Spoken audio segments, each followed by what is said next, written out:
David Can here with another question from your Hayes and Harris Math SL textbook. We're looking at exercise 2C, question 11. We're dealing with an arithmetic sequence which starts 23, 36, 49, 62. Because this is an arithmetic sequence, we know that there's a common difference between each of these terms. It's plus a certain amount, plus the same amount, plus the same amount, and so on. What we want to know is what's the first term of the sequence that's going to exceed 100,000. So as this grows, we know it's eventually going to reach and exceed 100,000. So the first thing we'll need is the common difference.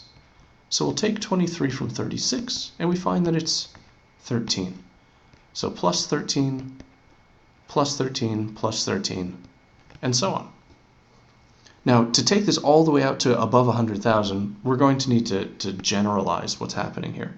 So we'll go to the general form for an arithmetic sequence, which is the nth term can be calculated from the first term plus that common difference, 13, times some number of terms, n take 1 terms.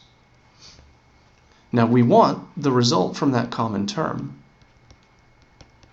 to exceed 100,000. And we know some information. We know the first term, for example, is 23. Now n is what we want to know, and we know that the common difference is 13. Once we plug that information in, we realize that this is really just one equation with one variable. We can solve this for n. So we'll subtract 23 to the other side,